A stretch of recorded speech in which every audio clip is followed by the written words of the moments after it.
સુરત હજારો કરોડો રૂપિયાના વ્યવસાય સાથે સંકળાયેલા સુરત કાપડ બજારના વેપારીઓએ મુખ્યમંત્રી અને ભાજપના પ્રદેશ પ્રમુખને પત્ર લખી ટેક્સમાં રાહત આપવા માંગ કરી છે।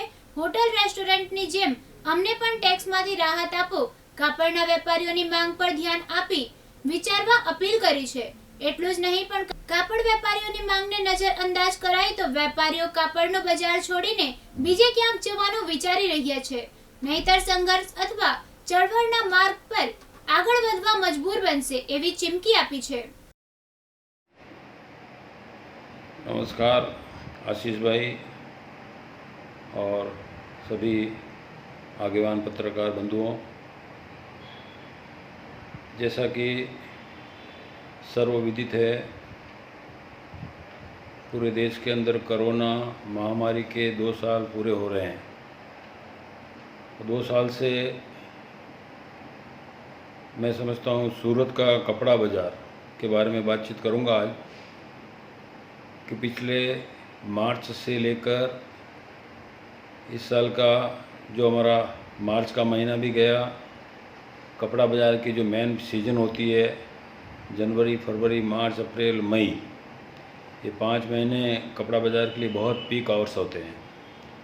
लगभग 60% से लेकर 70% कपड़े का व्यापार इन 5 महीनों में होता है। पूरे देश और दुनिया के प्लेटफॉर्म पर सूरत का कपड़ा जाता है। ड्रेस मटेरियल, साड़ीज़, अन्य फैंसी वैरायटियाँ खूब कपड़ा बाज़ार के अंदर, लगभग मैं समझता हूँ सूरत के अंदर 400 वैरायटियाँ बन रही है। अब हालात इतने ख़राब हो गए थे कोरोना के कारण, क्यों सूरत का व्यापार पूरा बाहर की मंडियों के ऊपर डिपेंड है। पूरा हिंदुस्तान के बाहर के राज्य,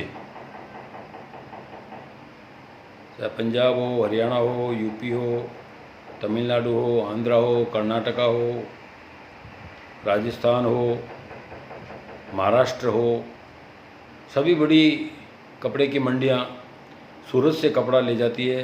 चाहे ड्रेस का हो, साड़ियों का हो, शूटिंग शर्टिंग हो, ये सब भी मैन्युफैक्चरिंग सूरत में होता है। और 400 वैरायटी उसमें फैंसी आइटमें भी आ गई। पिछले 2 सालों से जब से कोरोना महामारी इस देश के अंदर आई, और ख़ासकर सूरत के अंदर, गुजरात के अंदर कपड़ा बाज़ार, कपड़ा मार्केट, टेक्सटाइल की इंडस्ट्री बिल्कुल ठप हो गई है।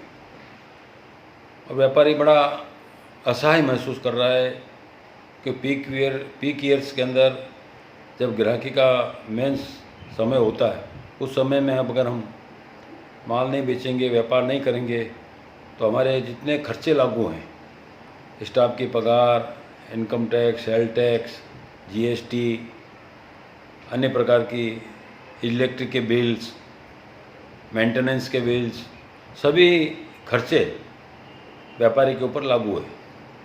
अब इस संदर्भ में सरकार को, गुजरात सरकार के माननीय मुख्यमंत्री जी आदरणीय विजय भाई रूपाणी साहब से, और भारतीय जनता पार्टी के प्रदेश अध्यक्ष भी हैं, सूरत नवसारी के हमारे सांसद भी हैं आदरणीय श्री CR पाटिल साहब से मैंने खास पत्र लिखकर, ये वीडियो भेजकर भी उनसे रजूआत की है कि उन्हें कपड़ा बाज़ार के बारे में चिंतन करना चाहिए। कपड़ा व्यापारियों को, कपड़ा उद्योग को सरकार की तरफ से, गुजरात सरकार की तरफ से, केंद्र सरकार की तरफ से राहत मिले, ऐसी कुछ घोषणाएं सरकार को करनी चाहिए। और सरकार ने की भी है। मॉल्स है, रिसोर्ट्स है, रेस्टोरेंट्स है, वो लोगों को भी राहत उन्होंने घोषणा की है। चाहे